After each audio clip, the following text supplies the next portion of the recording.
put in some of the music from my home, and I think that's what made me stand out. And I had success after success. By 1968, 8 years later, I had the #1 record in the world, and it was really outstanding. And then by 1972, I felt I had peaked and gave myself a pilgrimage to Africa, and I lived in Nigeria, I lived in Ghana, I lived in Guinea, I lived in Liberia, I lived in the Congo, I lived in Botswana.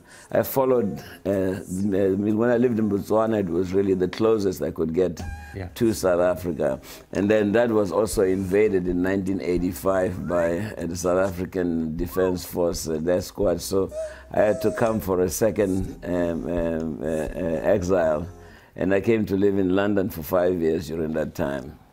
After that, what is your memory of returning in 1990? What were the circumstances? Well, the greatest thing was returning home. I was able to play with South African musicians again. In fact, the first 4 months that I returned, I did a tour with Sankomota and Bayete, who were like the outstanding groups of the time there, and the female group called Palesa. And we did a 4-month tour of South Africa with a 38-member cast. And